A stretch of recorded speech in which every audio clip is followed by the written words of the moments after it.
Ronak with my team. Today we are at Bikaner for taking interview of Neeraj K. Pawan, Divisional Commissioner of Bikaner. So let's move for interview. Today we are with very powerful, young, energetic, who is considered as the most brightest and dynamic IAS officer of Rajasthan. He used to be regarded as the most efficient officer who never compromises on his administrative values, integrity and probity. Neeraj Pawan sir was born and brought out in Jhalawar, Rajasthan. He did BSc in Zoology and MSc in Clinical Psychology. He cracked UPSC Civil Service in 2002. He was awarded by the Prime Minister of India for excellence in the implementation of Magnaranga. Sir, we the students of Harsh School Suratgarh are very honored that you accepted our request and spare your precious and valuable time for us. Sir, with your permission, can we interact with you? Yes, you can start the interview. Thank you, sir. Sir, can you please introduce yourself and tell us about the role of Divisional Commissioner of Bikaner Division? Bikaner के division commissioner होने के नाते से बीकानेर में जो 4 ज़िले हैं अभी ये 5वां ज़िला और बन गया है अनूपगढ़। तो इन चारों पांचों ज़िलों के कोऑर्डिनेशन का मुख्यतम काम है कि जो ज़िला कलेक्टर और पुलिस अधीक्षक हैं उनके राज्य सरकार की जो योजनाएं हैं, केंद्र सरकार की जो योजनाएं हैं, उनका इम्प्लीमेंटेशन प्रॉपर्ली हो रहा है कि नहीं हो रहा है, उसमें अंतर विभागीय कहीं समन्वय की आवश्यकता है, कोऑर्डिनेशन की आवश्यकता है, तो वो करने का मुख्यतम काम है।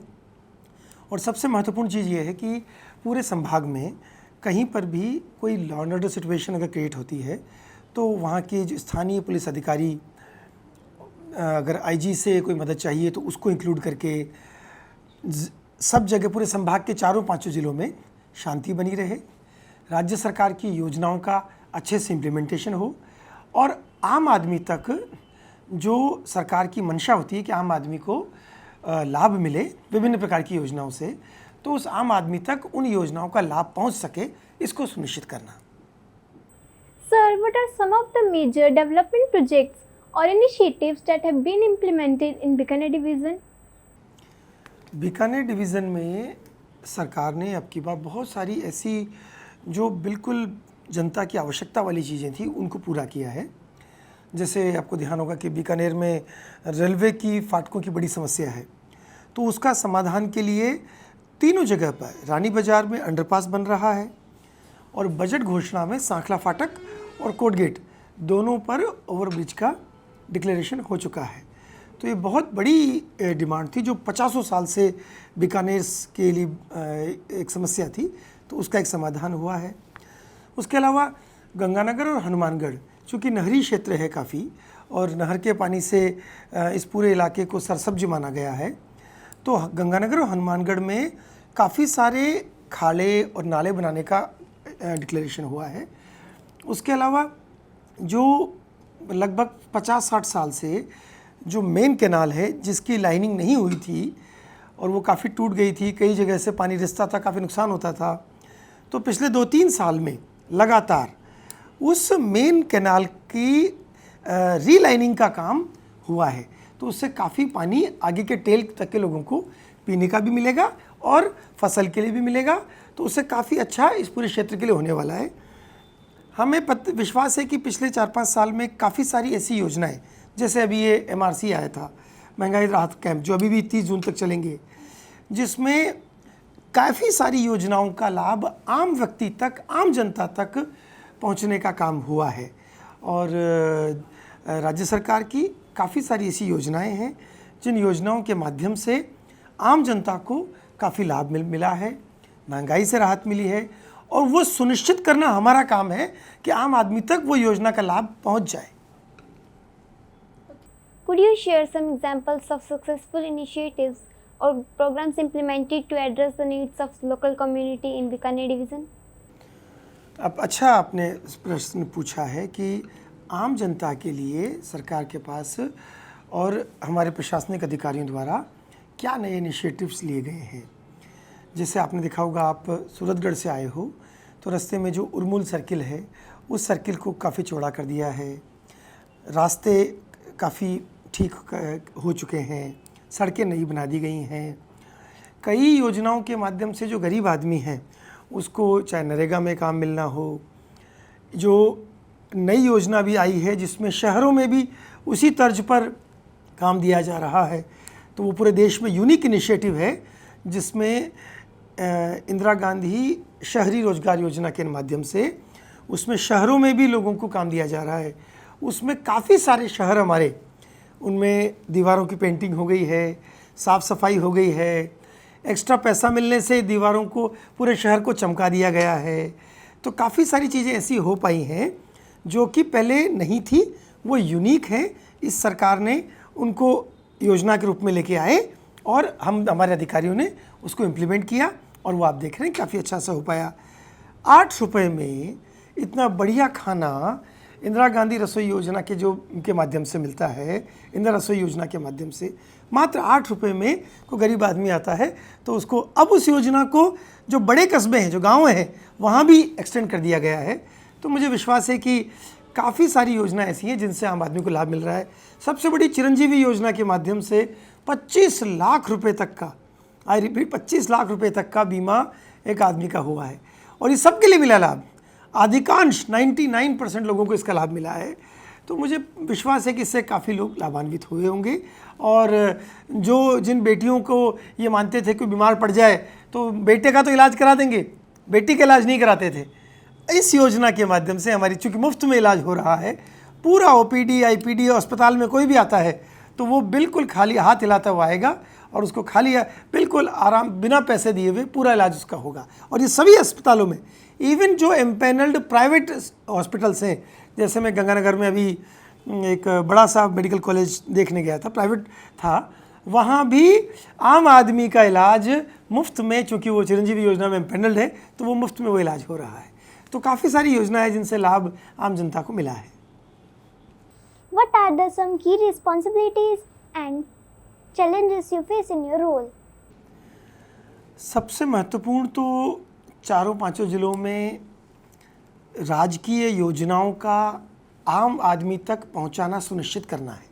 यही सबसे महत्वपूर्ण रिस्पॉन्सिबिलिटी है कि सरकार की जो योजना है उसका लाभ मेरे डिवीज़न के बिल्कुल गांव-गांव तक, शहर-शहर तक आम आदमी जो झोंपड़ी में, किसी फले में, किसी गांव के किसी मोहल्ले में बैठा है, उस तक राजकीय योजना का लाभ पहुंच जाए। जो पात्र है जिस योजना का, उसको उस योजना का लाभ बिना किसी झंझट के, बिना किसी दिक्कत के उस तक पहुंच जाए। दूसरी चीज़, पूरे डिवीज़न में अमन चैन कायम रहे, शांति बनी रहे, बदमाश जो हैं उनके खिलाफ कार्रवाई हो, उनको डर लगे कि प्रशासन और पुलिस सतर्क है, अगर कोई बदमाशी करेगा तो उसके खिलाफ कार्रवाई की जाएगी। आम जनता में ये विश्वास हो कि कोई है, ज़िला प्रशासन, संभाग प्रशासन, राज्य सरकार उनके साथ खड़ी है और उनको हर तरह का लाभ देने के लिए हमेशा तत्पर है। तो ये मुख्य भूमिका है। चुनौतियाँ तो हर चीज़ में आती हैं। हमारा सामान्य जीवन, लोक व्यवहार में भी काफ़ी चुनौतियाँ होती हैं। तो उसी तरीके से इस एडमिनिस्ट्रेशन में भी डे टू डे चैलेंजेस काफ़ी सारे आते हैं। हम कोशिश करते हैं कि उन चैलेंजेस को दूर, चूँकि अपना डिवीज़न बड़ा बहुत है, यहाँ डिस्टेंसेस काफ़ी ज़्यादा हैं, तो और करीब 68 लाख के आसपास लोग हैं और करीब 60-70 हज़ार स्क्वायर किलोमीटर का इलाका है। तो पहुँचने के हिसाब से, एक्सेसिबिलिटी के हिसाब से थोड़ा योजनाओं को पहुँचाने में थोड़ी कठिनाई होती है, लेकिन जैसे सरकार की मंशा है, कई बार इसको हमने चेक करके देखा है, आम आदमी तक सरकार की योजनाओं का 100% लाभ पहुँचाने के हम प्रयास करते हैं। Sir, how does the Divisional Commissioner's Office ensure effective coordination and collaboration among the various government departments within the division? इसके लिए संभाग स्तर पर, यानी डिवीज़न के DC के लेवल पर काफ़ी सारी मीटिंग्स ऑर्गेनाइज की जाती हैं। जैसे सड़क का काम है तो PWD, लोकल गवर्नमेंट, LSG, वो सब मिल करके उसको करते हैं। तो उसमें विभिन्न विभागों की समितियां होती हैं, कई सारी, जो अंतर विभागीय समिति के माध्यम से कोऑर्डिनेशन का काम किया जाता है। अगर कहीं पर जहां 2-3 विभागों को साथ बात करने की आवश्यकता है तो डिविजनल कमिश्नर के लेवल पर सभी विभागों के अधिकारियों को बुला करके मीटिंग्स रखी जाती हैं, जिसमें वो अपनी अपनी बात कहते हैं। जैसे अगर सड़क काटनी है, अगर किसी को बिजली को लाइन ले करनी है तो पीडब्ल्यूडी से परमिशन चाहिए होगी उनकी। तो इस तरह की काफ़ी सारी समितियां होती हैं, और जहां जैसी आवश्यकता होती है, जब जैसा काम आया तो उन संबंधित विभागों को बुला करके उनसे बात करके उनसे कोऑर्डिनेशन कराया जाता है। सबसे महत्वपूर्ण चीज़ ये है कि पूरे डिवीज़न में कोई भी विभाग को अगर दूसरे किसी विभाग से कोई काम पड़ता है और उसको लगता है कि उसको किसी हायर लेवल पर जाना है, तो वो डीसी के लेवल से बात कर सकते हैं और हम दोनों विभागों का समन्वय करा के उनका समाधान निकाल लेते हैं। कई बार ऐसा मौका आता है जब जैसे कोई वीआईपी विज़िट है, या कोई आपदा आ गई है, या कोई हमें ऐसा बड़ा डेवलपमेंट वर्क है जिसमें कई विभागों का समन्वय आवश्यक है, तब डिविजनल कमिश्नर के लेवल पर सभी जो कंसर्न्ड ऑफिसर्स हैं उनको बुला करके उनके साथ बात करके एक दूसरे के कंसर्न्स को समझ के उनका कोऑर्डिनेशन बिठा के उनका सॉल्यूशन निकाल लिया जाता है। Sir, how does the Divisional Commissioner's Office contribute to the development and administration of Bikaner Division? Developmental works के लिए दोनों तरह का, स्टेट गवर्नमेंट की बहुत सारी स्कीम्स हैं, कुछ गवर्नमेंट ऑफ इंडिया की हैं, और उनका इम्प्लीमेंटेशन अलग अलग विभागों के द्वारा 4-5 जिलों में किया जाता है। उनके में कोई समस्या आती है तो वो फिर हायर लेवल पे हमसे बात करते हैं। जैसे मैंने आपको बताया कि अभी कैनाल का लाइनिंग का काम पिछले 3 साल से चल रहा है, और उसमें 1 महीने की से भी ज़्यादा नहरबंदी ली जाती है, पानी बंद करके उस कैनाल को रीलाइनिंग का काम चल रहा है। उससे काफ़ी कुछ 50-60 साल, मतलब जब से कैनाल बनी है तब से इसमें रिपेयर वर्क नहीं हुआ था, क्योंकि पानी लगातार चलता रहता था। तो सीपेज की भी काफ़ी समस्या आ रही थी और पानी पूरा नहीं पहुंच रहा था बिल्कुल टेल एंड तक। उसका सोल्यूशन सरकार ने निकाला, और अब कुछ नहरबंदी का पीरियड ले करके उसमें इसको रीलाइन करने का काम किया है। इससे इतना ज़्यादा लाभ होगा, पानी जो बचेगा वो आगे तक के गाँवों को मिलेगा, हर टेल एंड तक जहाँ पानी पहुँचेगा वहाँ पीने के लिए भी पानी उपलब्ध होगा और सिंचाई के लिए भी उपलब्ध होगा। तो ये जस्ट एन एग्जाम्पल है। ऐसे बहुत सारे डेवलपमेंटल वर्क्स के काम राज्य सरकार और केंद्र सरकार की विभिन्न योजनाओं में किए जाते हैं। As district and divisional administration हमारी ये जिम्मेदारी है कि कोई काम डिले नहीं हो, कोई काम में कोई गड़बड़ नहीं हो, किसी भी प्रकार में कहीं पे कोई छीजत नहीं हो, कहीं पर कोई क्वालिटी से कॉम्प्रोमाइज़ नहीं किया जाए। जिस उद्देश्य के लिए जो काम किया जा रहा है वो पूरा उद्देश्य पूरा हो, और साथ ही साथ टाइम बाउंड तरीके से पूरा हो।